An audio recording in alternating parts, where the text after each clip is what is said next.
the dress just scared me for a moment. Oh, I see. Well, I just thought that I would sort of dress up this time. The last 2 times I wore jeans and just thought I'd, dress up a little bit. Did something different to the hair and just, it's all for you. I do it all for you.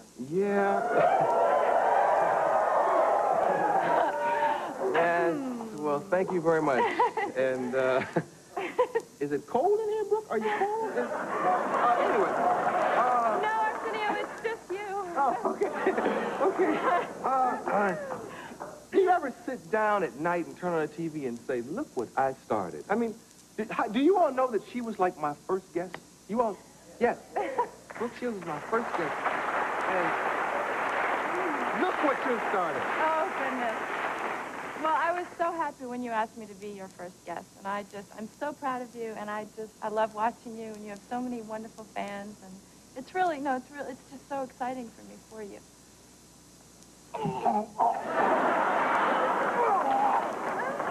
No, I'm sorry. I mean, we had fun, and listen, something. It's hard to take a compliment, Oh. Okay. Let's talk about. Do your best. What should we talk about? You have an agent, which is weird. I mean, because you've never had one, and they probably don't know that. Well, actually, no. Yes, you're right. I actually started modeling when I was 11 months old, and I was a baby, and then I started working in films at about 9 years old, and I never had an agent. And then I graduated from college and really decided that it would be time to sort of start a new chapter. When I finished school, I did a film actually, which will be out in September when I come back with a clip. It's called Backstreet Dreams, and Vidmark is distributing it. And I did a film, and then I thought, well, I'm sort of entering a new stage in my life. And I've been in the business all my life, but at the same time, never had an agent. It was just my mom and I. And my mom and I thought, it would be really a good time to really get that going. So I am signed now with William Morris Agency, with Norman Brokaw. And he's taking very good care of me. And it's funny for me because it's a completely different aspect of the business, but at the same time, I'm in a different place. Did Norman Brokaw go to jail a few years ago for stealing from act? No, I'm just kidding. Yes, actually, I bailed him out. No, he has been really sort of taken me under his wing and made me feel the way you'd like to feel. I mean, he really is very supportive and it's an interesting place because all of a sudden now there's another person in my life. There's an entire agency, there's a third party, so to speak, and it used to be just my mom and I. It's given me an even bigger voice in my career. I'm at this, it's almost as if I've graduated and now I'm beginning my career. I've been here for such a long time that people are thinking, oh, she looks great for 40. She's been around for so long. But I feel like I'm beginning just at this moment. Yeah. And it was when I first came on your show, we talked about this too with you because you've had a very eclectic approach towards your career. I mean, and I'm sure you never want to limit yourself. And I never wanted to limit myself. And we talked about this show being almost the beginning of a new chapter in your life. And that's almost where I feel like I am right now. Yeah. You start, I think, fooling around in the intro, I said 11 years old, but you started at 11 months. I was 11 months. I worked in an Ivory Soap baby ad, and I kept modeling. I modeled I still will model and still work. So I've been in the industry in one way or another. I made my first film when I was 9, and then stopped, went to college, and at that point, you don't really realize what you want to do. And I went to college because that was my priority. I didn't really want to really focus on anything else. And then it was only until after I finished school that I realized how much I also wanted to stay in the entertainment industry. And it gave me such a strength having the education, and it enabled me to look at parts differently, look at my life differently. And it made me stronger. It made me a lot stronger. Yeah. So it's almost like a different career. Like you shifted into another gear. You had this childhood career, and now it's like if it were a movie, it would be Brooke, the woman. Yes. I think you're right. I think that when I say another chapter, that's exactly what it is. I've always been Brooke the baby or Brooke the little girl, but that was true. I wasn't pretending really to be anything other than what I was. But now it matters to me. I used to make movies for fun. That's what did you do on your summer vacation? Well, what I did, and it was an integral part of my life. But now it's something that I want to do. It's now I think acting and studying is so much more important to me. Yeah.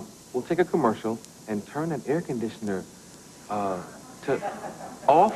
Yeah. Are y'all having problems too? Okay. What an erotic role over there. Yeah, we'll take commercial, come right back. Turn the air conditioner off. These women are going to...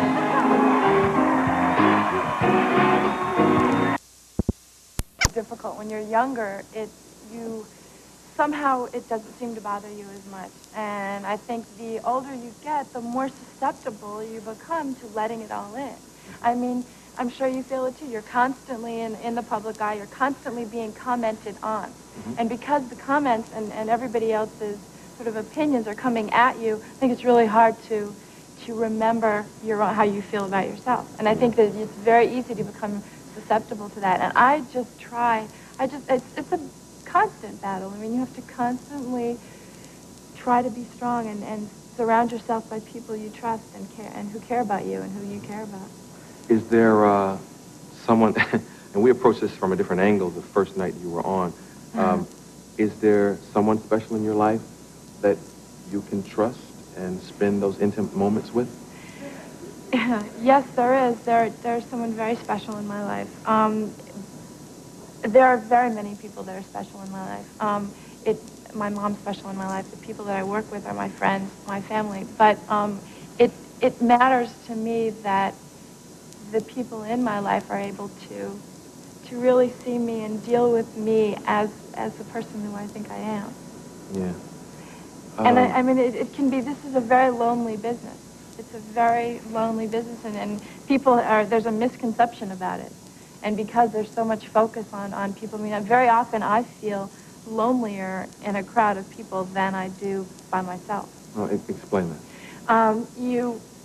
I think being in our position, or being well-known, or being a celebrity in any way, very often you may be surrounded by many people, and they may be complimenting you, or they may be focusing on you, you're maybe getting a lot of attention, but you don't feel that you're really in tune with people. You feel that the minute they do that, they're putting you in some place that makes you almost untouchable or unattainable, and that's a very lonely feeling. I would rather have a conversation with someone, have them know maybe who I am, and have a very good conversation with them, but the minute they ask me for my autograph or focus on something that is noted, say, in the public world, it's like a reverse zoom. I'm immediately zoomed away, and I think, oh, gosh, it would have been nice if we just had a conversation and then nice meeting both of you and leave.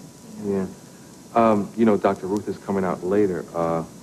Since you aren't the little girl anymore, you aren't the baby anymore. This is the first time he said he's seen my legs, he said. Yeah, I've only worn jeans on the show. Have you all ever seen her legs? Usually you see her in jeans, or you see her from the waist up on a cover. And it's not as much the legs that threw me, but there's something very special about pumps. I'm a pump man. A pump man. And you know, it's like, yeah, you know, I'm one of those kind of people. Forget the negligee, just wear the pumps. Just baby. wear the pumps. That's it, just pumps. Yeah. Pumps and ankle bracelet instead, right? That's it. So it was the whole vision.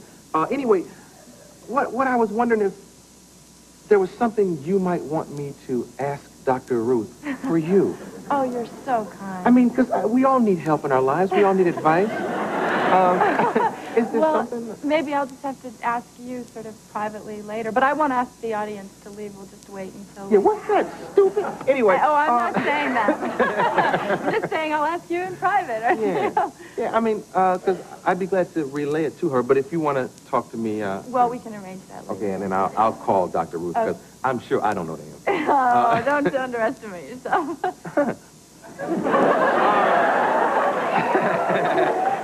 We know each other for a long time. Yeah. So, and we're going to grow up together, I think. We go way back. Yeah? You were pretty baby, and I was ugly baby, and we just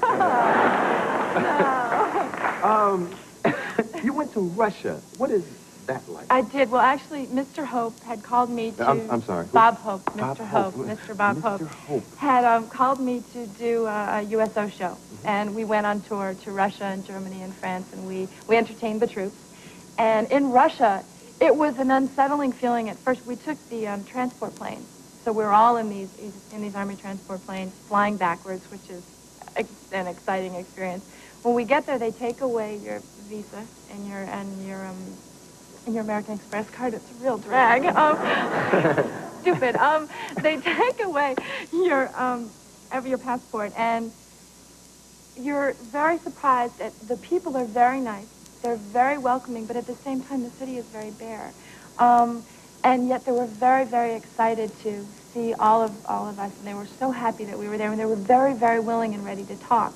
They wanted to talk about the changes that were going on and having us be there, and they were very welcoming. The funny thing was, I attended bar for the first time in my life.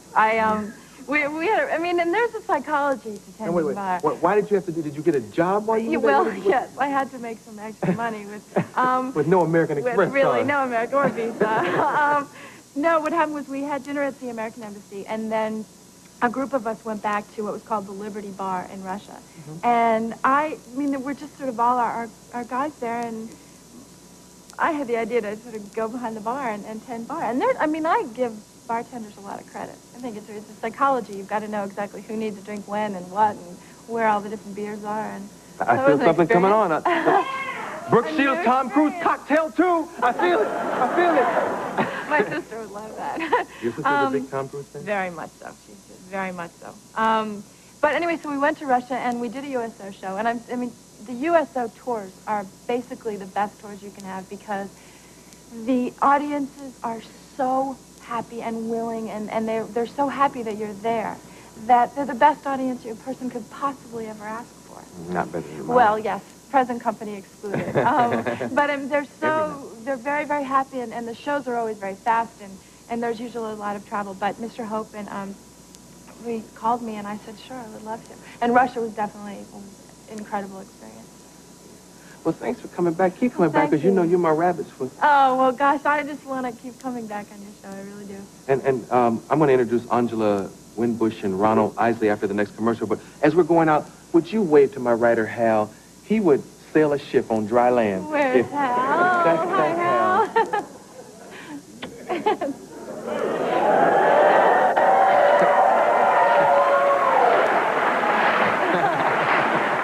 Okay, when you get that clip and everything, you got to come back. I'm going to come running back, I promise. Okay. Thank you. The Thanks lovely, all of you, too. the pumped up Brooke Shields.